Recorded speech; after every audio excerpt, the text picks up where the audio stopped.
여러분 안녕하십니까? 법조 및 의료 인력 대상 테러 행위 대응 공동 기자회견의 사회를 맡은 대한변호사협회 박상수 부협회장입니다. 오늘 기자회견은 대한변호사협회, 대한의사협회, 대한치과협회, 법조 및 의료인에 대한 보복성 테러 행위를 근절해야 한다는 한 목소리를 내기 위해 한자리에 모였습니다. 안녕하십니까. 대한변호사협회 협회장 이종엽 변호사입니다. 최근 연이어 발생한 법률사무소 방화 테러 사건, 종합병원 응급실 의사 습격 사건은 법조계와 의료계는 물론 온 사회를 충격에 빠뜨렸습니다. 그러나 법조 의료 인력에 대한 테러 행위는 어제 오늘만의 일이 아닙니다.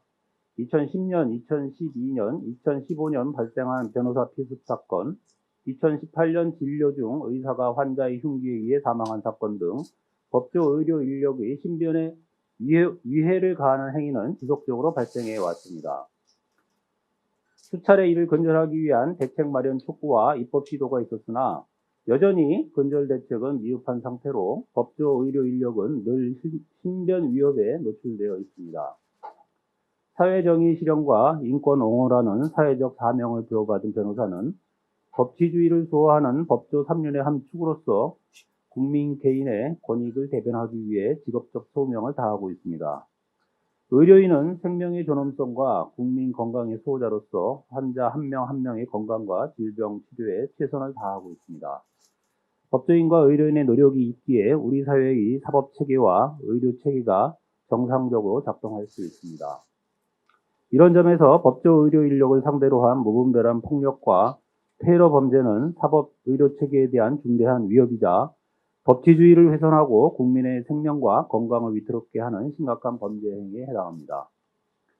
이에 대한변호사협회, 대한의사협회, 대한치과의사협회는 우리 사회의 근간을 흔드는 법조 및 의료 인력 신변 위협 행위를 근절하기 위한 공동협의체를 구성하고 상호 정보 교환과 실효적 방지 대책 마련을 촉구하기 위하여 공동기자회견 자리를 마련하였습니다. 언론인 여러분께서도 보도를 통해 법조 및 의료 인력에 대한 테러 행위의 심각성을 잘 알려 국민 인식을 제고하고 실질적 방지 대책이 마련될 수 있도록 적극 협조해 주시기를 당부드립니다. 대한변호사협회는 앞으로도 흔들림 없이 법치주의 확립과 사회정의 실현을 위해 최선을 다하도록 하겠습니다. 감사합니다. 네, 안녕하십니까. 대한의사협회장 이필수입니다. 오늘 법조 및 의료인력 대상 테러 행위 대응을 주제로 대한의사협회와 대한변호사협회, 대한치과의사협회가 준비한 공동기자회견에 참석해 주신 모든 분들께 감사의 말씀을 드립니다. 최근 의료 및 법조 인력을 대상으로 발생한 테러 행위의 수위가 상당히 심각한 수준에 이르렀습니다. 그래서 오늘 저희 대한의사협회는 대한변호사협회, 대한치과의사협회와 공동성명을 발표하고 정부와 국회에 의료 및 법조 전문 인력에 대한 효율성 있는 방안을 촉구하는 자리를 마련했습니다. 여러분들 모두가 아시다시피 최근 용인 소재 종합병원 응급실 살인 미수 사건 및 부산 소재 상급 종합병원 방화 사건 등 응급실에서 의료진과 환자들의 생명과 안전을 위협하는 사건이 잇따라 발생하였고, 이에 대하여 우리 의료계가 더 이상 묵과할 수 없는 만큼 심각한 수준에 이르렀습니다. 6월 한 달 동안 연이어 발생한 일련의 사건들은 의료 인력에 대한 안전과 보온 대책이 마련되었다면 미연에 방지할 수 있으리라고 생각했습니다. 그동안 의료계에서는 정부와 국회에 현장 의료 인력들의 생명을 지킬 수 있는 안전한 진료 환경을 마련해 올 것을 강력히 요청해 왔었지만 의료계의 절박한 요청이 제대로 반영되지 않아 결국 수많은 의료 인력이 끊임없이 위험에 노출되고 있습니다. 최근 대한의사협회에서 실시한 설문조사 결과에서 확인할 수 있습니다. 설문조사 결과에 따르면 의료기관에서 근무하는 의사 10명 중 8명인 78.1%가 최근 1년 이내에 환자나 보호자로부터 폭언 또는 폭행을 당한 적이 있다고 응답하였습니다.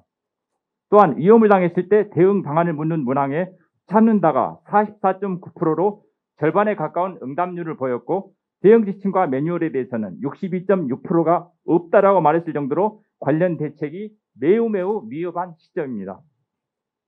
의료기관 내에서 진료 중인 의료 인력에 대한 폭행과 상해는 어떤 이유에서든지 허용될 수 없는 중대한 범죄입니다. 의사가 목숨을 걸고 진료할 수밖에 없는 것이 현실이라면 필수 의료에 대한 희망은 사라질 것이고 결국은 국민들의 건강과 생명은 위협에 당할 지경에 이를 것입니다. 특히 필수 의료 분야 중 응급 의료 분야는 더욱 철저히 육성해야 할 전문과임에도 불구하고 환자의 생명을 다루는 고위험, 고부담 진료로 처벌받을 개연성이 높고 힘들고 고된 근로로 인해 합당한 보상과 대우가 없어 응급 의료 분야 기피 현상은 오래전부터 계속되어 오고 있습니다. 이러한 상황에서 응급실과 의료 현장에서 발생하는 폭력 행위 방지 대책조차 강구되지 않는다면 응급실에서 의사는 찾아보기 힘들 것이며 그 불평과 위험은 오로지 환자인 국민에게 돌아갈 것입니다. 응급실은 물론 의료 인력 전체에 대한 안전 보장 대책이 조속히 마련되어야 합니다. 반의사 불벌죄 조항 삭제, 특정 범죄 가중처벌 등에 관한 법률 적용, 신고 의무화와 엄정한 법 집행, 응급실 및 외래 환자에 대한 안전관리료 신설 등 해결 방안에 대해 전문가와 심도 있는 논의가 지속적으로 그리고 실효적으로 실천되어야 합니다. 최근 국회에서도 무분별한 폭력행위에 노출된 의료 및 법조 인력의 보호책 마련에 대해 관련 토론회가 개최될 정도로 사회적 관심과 공론화가 이루어지고 있지만 단순히 토론과 논의에만 그쳐서는 안 될 것입니다. 앞으로도 저희 대한의사협회는 대한변호사협회, 대한치과의사협회와 함께 법조 및 의료인 등 전문 인력을 대상으로 한 폭력행위를 테러범죄로 규정하고 의료 인력과 법조 인력 모두에게 도움이 되는 개선 방안 도출을 위해서 부단히 노력해 나가겠습니다. 감사합니다. 안녕하세요. 대한치과의사협회 회장 박태근입니다. 먼저 바쁘신 일정임에도 불구하고 오늘 법조 및 의료 인력 상대 테러 행위 대응 공동 기자회견을 위해 시간을 내주신 대한변호사협회 이종엽 회장님, 대한의사협회 이필수 회장님을 비롯한 많은 관계자 여러분께 감사의 말씀을 전합니다. 그간 대한치과의사협회는 가장 안전해야 할 의료 현장에서 폭언과 폭행을 영구적으로 없애기 위하여 많은 노력을 기울여 왔습니다. 하지만 그럼에도 불구하고 의료 인력 대상 테러 행위는 여전히 만연한 상태이며 소규모 의원급이 대부분인 치과계의 경우에는 해마다 테러 사건이 점차 늘어나고 있는 실정입니다. 2011년 9월 오산 치과의사 살인사건, 2016년 8월 광주 여성치과의사 흉기 피습사건, 2018년 2월 청주 치과의사 흉기 피습사건, 2019년 6월 대전 치과의사 골프채 피습사건, 2020년 12월 서울 동대문구 치과의사 흉기 피습사건, 2021년 1월 양평 치과의사 폭행사건, 2022년 1월에는 서울 송파구 여성 치과의사 폭행사건이 발생하는 등 차마 생각하고 싶지 않은 심각한 테러 행위가 치과계 내에서 끊임없이 발생하였습니다. 의료 인력은 의료기관 내부뿐만 아니라 기관 외에서도 협박과 폭행 등 다양한 테러 행위에 그대로 노출되어 있으며 치과 의료 종사자들은 진료나 검사, 시술 등 일련의 의료 행위를 수행함에 있어서 환자와 상호작용을 끊임없이 수행하기 때문에 테러에 대처할 위험성이 늘 내재되어 있습니다. 물론 의료인에 대한 폭력을 방지하고자 이에 대한 처벌을 강화하는 방향으로 의료법 개정이 이루어졌으나 법률의 개정만으로는 의료 인력이 테러 행위에 노출되었을 때 위험을 최소화하거나 예방하는 데에는 분명 한계가 있습니다. 의료기관 내 테러 행위는 발생하기만 하면 사망에 이를 수 있을 정도로 피해가 상당하며 추가적인 연계 피해가 발생될 수 있기 때문에 사전적인 예방이 무엇보다도 중요합니다. 그런 의미에서 오늘 공동기자회견을 통하여 법, 제도적, 정책적 측면에서 이에 대한 통합적인 접근이 이루어지길 바라며 법조 및 의료 인력 상대 테러 행위가 반드시 근절될 수 있는 구체적인 성과를 기대합니다. 다시 한번 공동기자회견에 참석해 주신 모든 분들께 진심으로 감사드립니다. 감사합니다. 자, 그럼 다음으로 오늘 행사의 핵심 순서인 대한변호사협회, 대한의사협회, 그리고 대한치과의사협회 3개 단체가 마련한 공동성명서 낭독 시간을 가지겠습니다. 공동성명서 국민 안전을 위협하는 법조 의료인 대상 폭력과 보복행위 근절을 촉구한다. 지난달 잇따라 발생한 대구 법률사무소 방화 테러 사건, 용인 응급실 낫길 난동 및 부산 응급실 방화 사건은 법조 의료계에 종사하는 우리 사회 전문 인력의 안전이 얼마나 취약한지 극명하게 드러내었다. 법조인과 의료인은 국민의 권리와 이익, 생명과 밀접하게 관련된 영역을 다루는 직역으로 각자 법정과 의료기관 등 실무 현장에서 의뢰인과 환자를 위하여 최선을 다할 책임과 의무를 부담한다. 전문인들은 고도의 전문 지식과 높은 직무 윤리를 바탕으로 자신이 맡은 역할에 조금이라도 누수가 생기지 않도록 엄중하고 충실하게 업무를 수행하여야 한다. 다만 법적 제도적 한계, 다양한 변수와 기술적 한계가 상존하는 전문 직업군의 특성으로 인하여 해당 전문인이 최선을 다하였음에도 의뢰인과 환자의 모든 기대를 완벽하게 충족시키기 어려운 것이 현실이다. 법조 의료 서비스의 수요자 및 매체들도 이 같은 전문 서비스의 본질적 제도적 한계와 정책적 제약 등을 깊이 인식하여 소송 대리인과 의료인을 향한 오해와 과도한 불신, 비합리적인 증오감 표출을 지양하여야 한다. 법률 문제에 있어 개개의 분쟁과 사건의 해결은 사회정의 실현 및 인권 옹호의 구현과 직간접적으로 연관되어 있고 사건 당사자를 대리하거나 변론하는 변호사들은 어쩔 수 없이 첨예한 갈등과 이해관계의 충돌에 전면 노출되어 있다. 의료 문제는 환자 한 명 한 명의 유일무이한 생명과 신체를 다루는 만큼 보건환경 개선 및 국민의 건강한 생활과 직접적으로 연관되어 있다. 하지만 현대의학기술과 제한적인 진료환경 등 현실적인 한계가 있어 의료인이 최선의 노력을 다했음에도 불구하고 기대치에 상응하는 결과가 뒷받침되지 못할 가능성이 상존한다. 이러한 불만족이 진료의 최종 책임자인 개별 의사 및 치과의사를 향할 위험이 늘 도사리고 있는 것이다. 법조 의료인 등 전문인을 대상으로 한 무분별한 폭력과 테러 범죄는 전문 서비스의 공급과 발전을 위축시켜 궁극적으로는 국민의 권익과 생명보호 활동에 악영향을 끼칠 개연성이 크다. 따라서 우리 사회는 전문인을 향한 반지성적 분노와 증오심을 해소하고 합리적인 분쟁 조정 문화와 정책을 뿌리내리게 할 수 있도록 힘을 모아야 한다. 이에 우리 3개 전문직역 단체인 대한변호사협회, 대한의사협회, 대한치과의사협회는 가칭 법조 의료인 대상 폭력방지 대책 협의체 구성을 추진하기로 합의한다. 향후 위 협의체를 통하여 사회 곳곳에서 묵묵히 맡은 바 소임과 역할을 다하고 있는 전문인의 서비스 노동에 합당하고 안전한 근무 환경을 마련함으로써 더 이상 전문인들이 부당한 폭력과 테러에 의해 희생당하지 않는 대안을 함께 모색하고자 한다. 또한 정부와 국회에 전문인 보호 법안과 합리적인 분쟁 해결 절차를 정착시킬 수 있는 실효적인 방안을 강구하여 즉각 실천할 것을 촉구한다. 2022년 7월 7일 대한변호사협회 협회장 이종엽, 대한의사협회 회장 이필수, 대한치과의사협회 회장 박태건.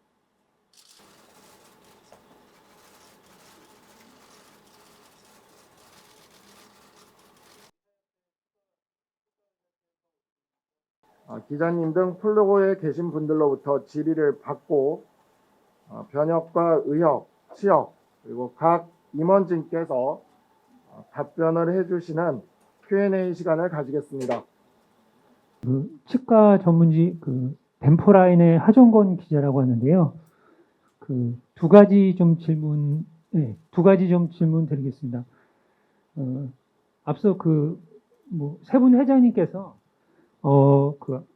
법조하고 의료인력 테러 지금까지 그런 사건들 나열을 그렇게 하셨는데 하시면서 이제 그 이제 협의체 구성하고 보호 법안 이런 부분도 마련하고 있다고 이렇게 생각 주시는데 혹시 좀 그 부분에 있어서 좀 세부적인 부분하고 혹시 그 해외에도 뭐 이런 그 사건들이 많을 텐데 그런 부분도 혹시 뭐 참고하시는지 그 부분 질문 드리고요. 입법 대책으로는 이 폭력에 대해서는 엄단한다는 신호를 줄 수 있도록 신고 즉시 경찰이 출동해서 상황을 수습하고 다음에 범인에 대해서는 엄정한 처벌을 할 수 있도록 하는 그 법률을 준비를 하고 있습니다. 뭐 피해자 보복에 관한 뭐 이런 법률을 비롯해서 피해자 보복 방지에 관한 법률을 비롯해서 여러 가지 방식으로 구현하려고 애쓰고 있습니다. 그리고 이제 우리 그 3개 단체는 실무 토크를 할 수 있는 이제 실무 협의체를 구성하기로 했습니다. 긴밀하게 소통하기로 했습니다. 구체적으로 어떤 법률을 마련할 것인지, 새로 제정할 것인지, 아니면 기존의 피해자 보호와 관련 있는 법률을 개정할 것인지, 그것은 이제 의원님들을 설득을 해야겠죠. 입법 대책으로 일단 최근에 정일영 의원이 주도해서 변호사법에 변호사 등에 대한 그 직무 관련 폭력 행위에 대하여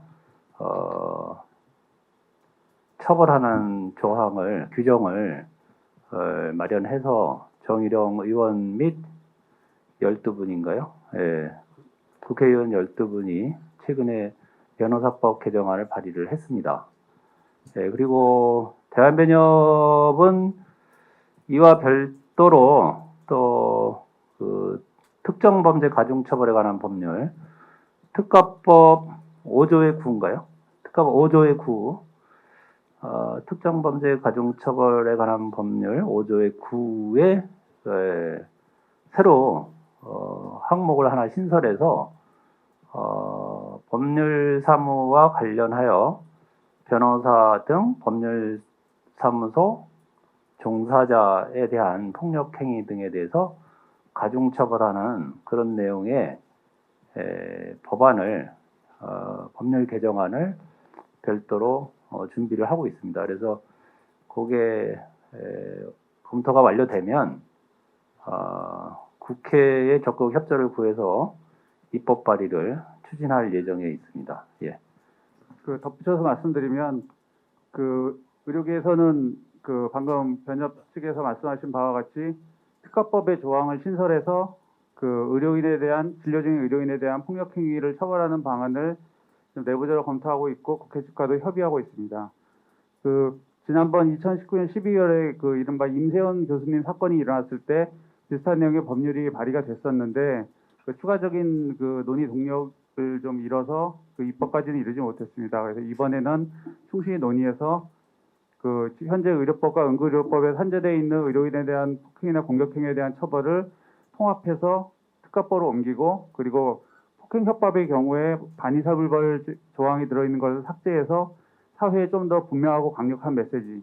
이건 사회 안전망의 일환이고 진료하는 의료 인력에 대한 부분은 그 국가에서 굉장히 엄하게 관리할 것이다라는 메시지를 줄 필요가 있기 때문에 이런 부분에 있어서 개정이 필요하다라는 입장 하에 준비를 하고 있고요.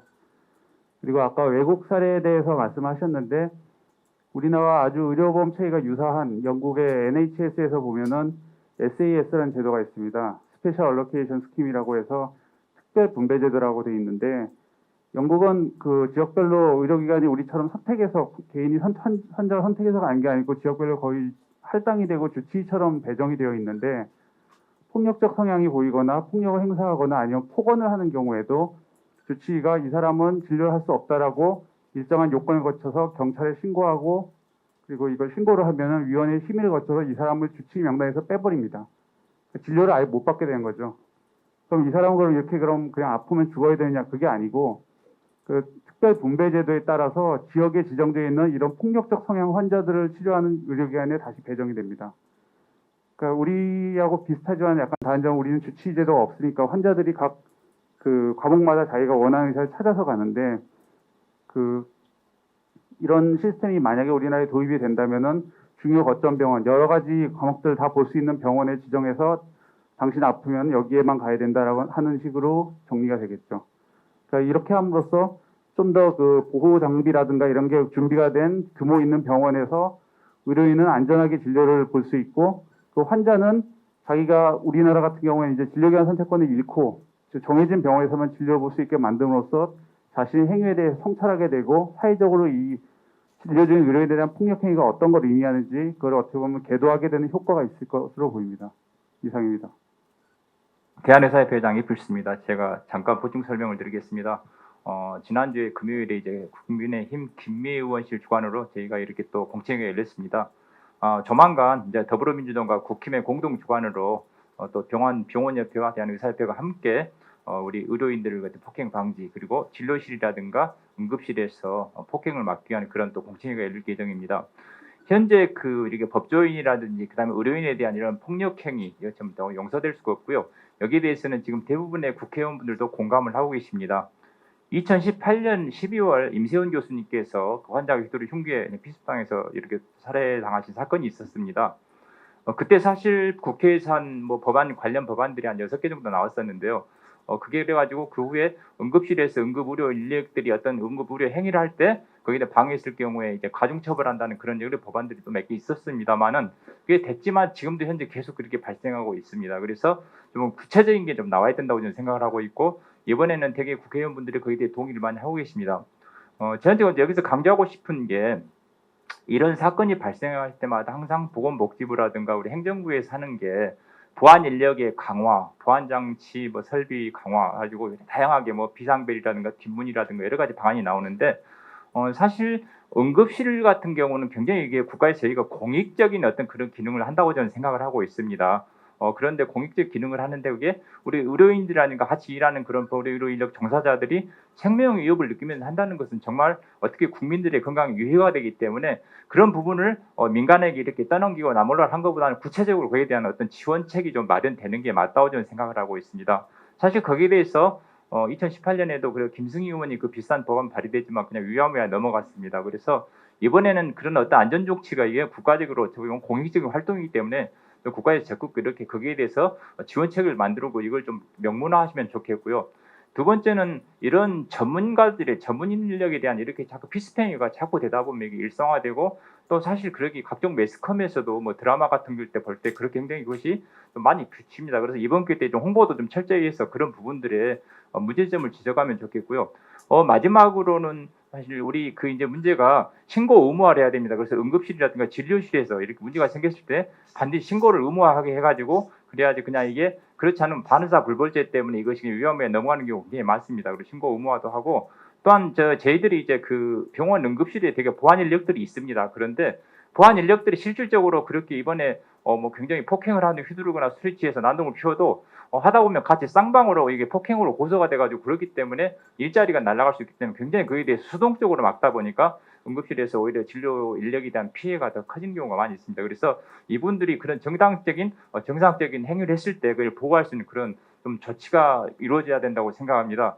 저는 오늘 이 자리가 굉장히 의미 있다고 생각하는 것이 오늘 이 자리를 그래서 우리가 이제 사회에서 그래도 정말 우리 국민들의 어떤 인권 그리고 건강을 지키기 위해서 일하는 이런 전문인들이 모여서 이런 참 어떻게 보면 불합리한 이런 테러라든지 그냥 폭행에 대해서 한 목소리를 내고 앞으로 저희가 협체를 만들어서 적극적으로 대응함으로써 올바른 진료 또 올바른 법률 활동이 보장될 수 있도록 그걸 만드는 계기가 되도록 저희 노력할 것입니다. 감사합니다.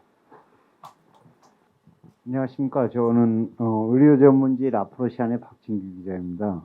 그 오늘 그 이제 이 제목이 기자회견의 제목이 그 의료 인력 상대 테러 행위라고 이제 했는데 어떻게 보면 좀 이런 그 사안들이 일어날 때마다 이제 뭐 폭력, 폭행 뭐 이런 이제 표현들을 썼는데 테러라는 용어가 등장한 건 이번이 처음인 것 같습니다. 그래서 그 테러라고 규정한 이유에 대해서 설명을 해주시고 테러라고 규정하는 것은 따지고 보면은 이게 이와 같은 일이 생기는 거는, 이와 같은 일을 저지르는 거는 말하자면 이제 자기가 피해자라는 망상을 가지고 접근하는 겁니다.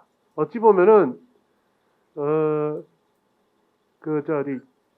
망상을 가지고 접근하는 건데, 이 사람들은 이제 법 외에 있는 거죠.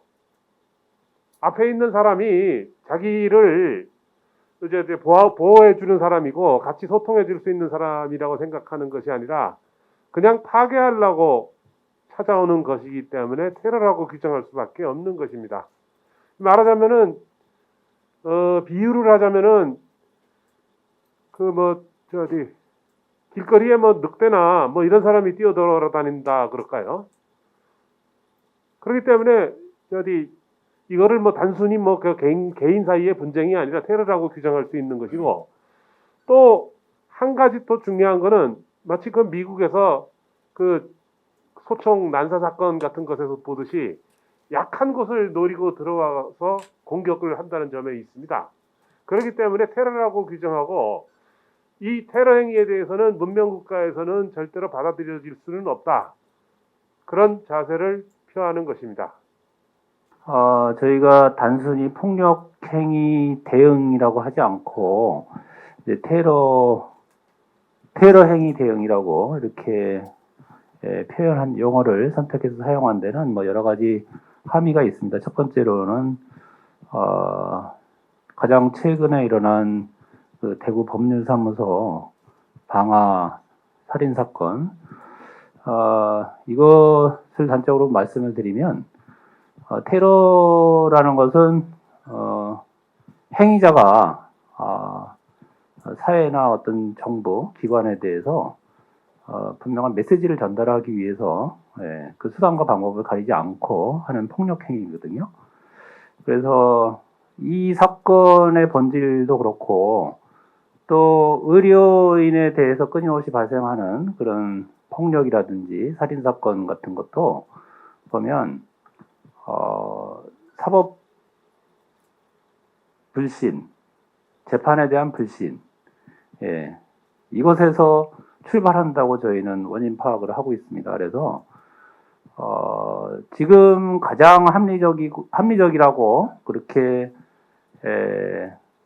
선진국가에서도 다들 받아들이고 수용하고 있고, 우리도 마찬가지입니다만, 이런 재판제도, 증거재판주의, 이런 재판제도가 갖는 한계, 불신, 판결에 대한 불신. 그래서 근저에 깔린 이 당사자들의 사법제도에 대한 불신, 이것이 이제 분노로 표출된 결과라고 저희는 파악을 하고 있습니다. 저희가 최근에 그 대구 법률사무소 방화 테러 사건 발생 직후에 실시한 그 회원들 설문조사 결과에서도 그와 같은 설문 결과가 나타났고요. 그래서 물론 이제 테러 행위라고 했습니다만, 거기에는 여러 가지 크고 작은 위협 행위, 폭력 행위, 이런 것들이 다 포함되는 포괄적인 의미도 있습니다. 이런 의미에서 저희가 테러 행위라고 이렇게 용어 채택을 했습니다. 치과의사협회 이창두입니다. 치무이사 이창두입니다. 치과의사협회에서도 한 말씀을 드리자면은, 지금 우리 박태근 협회장님께서 말씀하신 이 일련의 이 의료인 폭행 사건도 모두 테러 사건이라고 말할 수가 있습니다. 지금 그 범행 장소가 진료실이 아닌 다른 장소에서 진료실에서 진료를 하다가 무슨 환자랑 얘기하다가 무슨 폭행 이런 게 아니라, 환자분이 환자라고도 할 수는 없는 이런 상황이 지칭할 수는 하는 것도 조금 저는 무리가 있다고 봅니다. 이런 범행들이 진료실 밖에서 흉기를 가지고 사람을 갖다가 해하려는 의도로 하고 있는 이런 일련의 지금 이 큰 사건들을 말고도, 치과는 사실 대부분이 개인 의원에서 안전 요원 없이 치과 의사가 직접 환자를 대하고 있는 이런 상황에서 현저하게 지금 폭행 사건이 이 6가지, 뭐 7가지 이 사건 이외에도 다양한 폭행 사건, 폭언 사건이 굉장히 일어나고 있는 상황입니다. 이에 지금 우리 변호사협회 그리고 의사협회와 공조하여서 지금 당연히 법률 개선은 물론이고 대국민 이미지 개선을 해서 경각심 좀 불러일으키는 의사, 변호사를 폭행을 했을 때는 국민들이 굉장히 큰 처벌을 받는다는 것을 홍보할 수 있도록 저희들 세 단체는 협의를 계속하도록 나갈 것입니다. 네, 대한치과의사협회장 박태근입니다. 우리 협회 여사상 아마 대한변호사협회하고 같이 이렇게 공동 기자회견한 거는 처음 있는 일이 아닌가라는 생각을 합니다. 그리고 우리 치과의사협회 회원들은 치과 진료라는 게 일정하게 AS를 해야 되는 이런 부담이 있는 상황이라서 그 일정 기간에 그 AS에 대한 환자들의 불만이 늘 상존해 있어서 환자들의 불만이 늘 상존하는 이런 상황이라서 늘 위태위태합니다. 그리고 아까 제가 읽어드린 그동안의 일련의 사건들을 들여다보면은 그냥 우발적으로 감정에 욱해서 일어나는 그런 것들이 아니고 대단히 계획적이고 또 약한 여성들을 대상으로 하는 그런 범행들이 많기 때문에 테러라고 규정을 하지 않을 수 있는 상황입니다. 그래서 아무쪼록 오늘 이 행사를 계기로 해서 의료인들이 안심하고 이렇게 진료할 수 있는 그런 환경이 만들어지기를 바랍니다. 감사합니다. 네, 치과신문 신종학 기자라고 합니다. 그리고 어느 특정 회장님께 질문 드리는 건 아니고요. 뭐 테러 행위에 대한 규정 이런 것도 포괄해서 질문드리면 일단 이제 대상이 테러를 하는 대상이 지금 말 그대로 지금 범죄를 일으킨 사람들은 범죄자인 거고 이제 앞으로 이제 범죄가 일어나지 않는 게 중요하지 않습니까? 근데 이렇게 어떤 대응책이라든가 마련하는 건 좋은데 일반 국민들이나 뭐 일반인들이 봤을 어떤 정서에서는 뭐 이 사람들이 당한 폭행이나 테러는 더 나쁜 거고 다른 사람들 일반인들이 당한 거는 좀 덜한 거다. 뭐 이런 사실 처음에 그런 사건이 있었을 때 좀 이런 논란이 있었지 않습니까? 네, 제가 방금 테러라는 거에 대해서 다음 백과사전 찾아보니까 살인, 납치, 유괴, 약탈 등 다양한 방법의 폭력을 행사하여 사회적 공포 상태를 일으키는 행위라고 합니다. 사실 이번에 대구 변호사 사무실에서 그렇게 하는 것은 그건 사실 불특정 다수잖아요. 불특정 다수가 정말로 아무 이유 없이 그렇게 어떻게 보면은 사망하셨지 않습니까? 그런 게 그렇고 또한 이번에 부산대학교 응급실에서 그렇게 사실 화염병 같이 이렇게 석유병을 들고 와서 뿌려가지고 발바닥에서 만약 그 화재가 진압이 안 됐다면 거기에 있는 환자분들이라든지 나머지 의료진들이 아마 정말 몇 명 죽을 수도 있었죠. 아마 지난번 대구 방화 사건 같은 경우는 그래도 한 공간이 다행히 이렇게 밀폐됐지만 병원은 약간 오픈돼 있고 바로 조치 가능했습니다. 그러면 이런 조치 가능하지 못한 중소병원 응급실에서는 아마 그대로 당했을 수도 있습니다. 사실 이것도 환자 보호자가 불만 풀고 와서 사실 피해 관계 없는 그런 모든 의료진이라든가 옆에 있는 환자들까지 피해가 줄 수 있는 게 불특정 다수를 향한 그런 어떤 범죄이기 때문에 저는 이건 살인 의도를 본인은 안 가졌다 하더라도 우발적이라 하더라도 우리 피해자 입장에서 보면 살인 의도를 가진 거기 때문에 이것은 불특정 다수를 위한 테러라고 생각하고 있고 또한 이것이 만약의 경우에 아까 여기 말씀드린 대로 사회적으로 공포를 유발한다는 게 자 그러면 지금 당장 우리 변협에서도 벌써 가스총 구입한 이런 말씀도 하시고 이미 의사협회에서는 우리 일성 개원가에서는요 그 방패 준비하신 분도 있고 쉽게 하면 그런 방어할 수 있는 장비들 뭐 야구 방망이 같은 이런 것들 자기들 정말 보호하는 그 장비를 하는 게 지금 현실입니다. 그만큼 심각하기 때문에 이것이 그냥 단순히 아까 우리 기자님 말씀도 일리는 있습니다. 그러나 이게 단순히 그렇게 할 문제가 아니고 어떻게 보면 의료라든가 법조라는 것은 이게 물론 굉장히 공익적이고 공적인 활동인데 정상적으로 수행하는 과정에서 내가 불만이 있다 해서 그런 식으로 퍼출하는 것은 그것은 정말로 테러고 그분뿐만 아니라 그 주위에 있는 모든 사람들이 또 불특정 다수가 피해를 입을 수 있기 때문에 사실 이게 테러라는 게 조금 강하긴 해도 그래도 이게 저는 맞는 표현이라고 생각을 하기도 합니다. 그래서 저희들이 아까 말씀드린 대로 대국민 홍보도 굉장히 중요할 것 같습니다. 사실 우리 전문 인력들이라든가 변호사나 의사, 치과의사가 조금 더 국민들에게 다가갈 수 있도록 노력하는 것도 당연히 중요하지만 그렇지만 이렇게 정말 폭력, 이렇게 이유 없는 폭력이라든가 불특정 다수로 한 그런 행위들은 꼭 이번 기회 때 조금 지양되지 않을까 그렇게 저는 생각하고 있습니다. 감사합니다.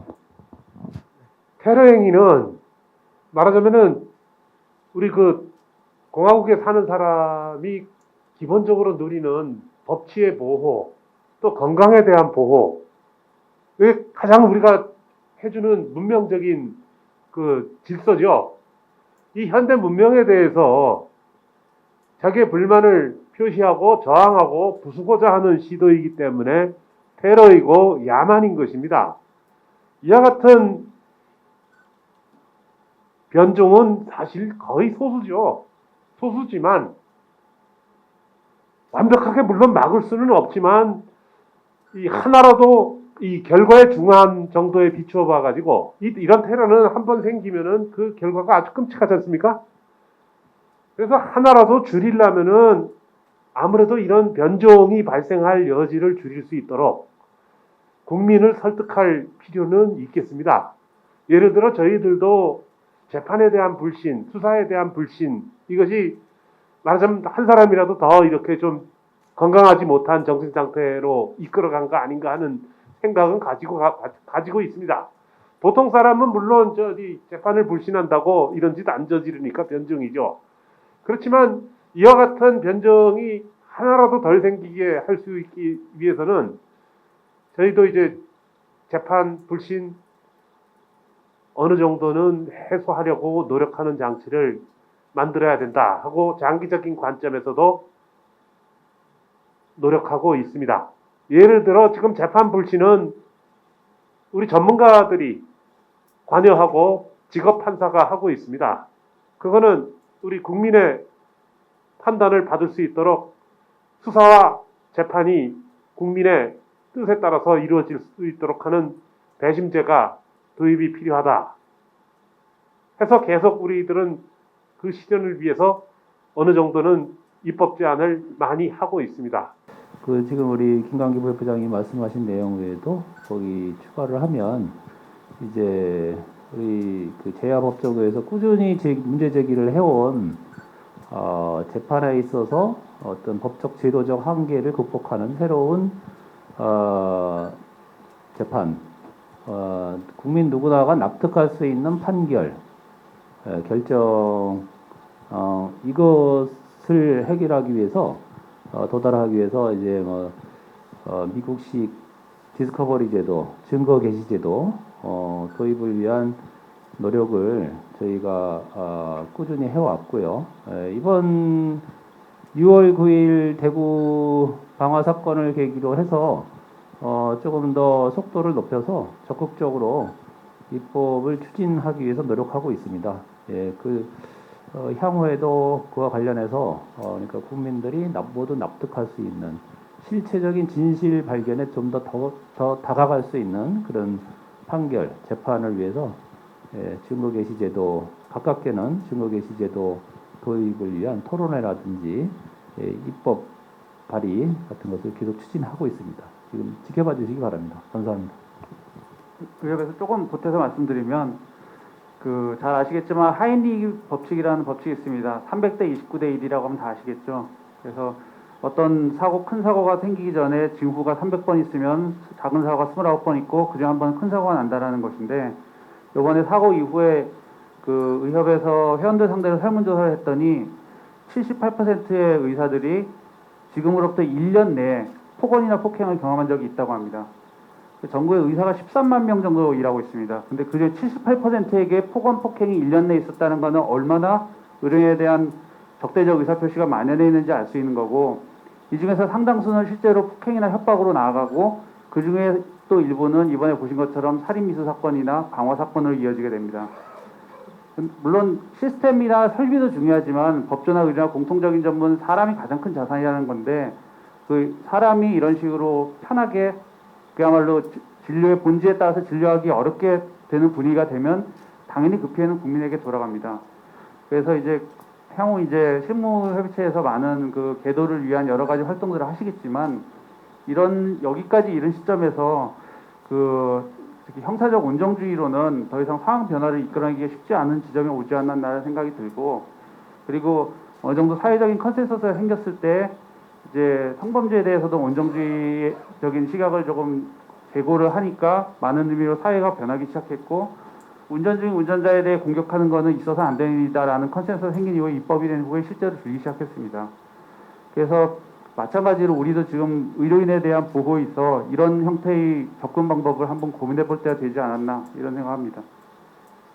이것으로서 오늘 기자회견을 마치겠습니다. 참석해 주신 모든 분들에게 다시 한번 감사의 말씀을 드립니다. 법조 및 의료인력 행위 대상 테러 행위 대응 공동 기자회견을 모두 마치겠습니다. 참석해 주신 단체 회장님 및 임원님 그리고 기자님들께 감사드립니다. 감사합니다.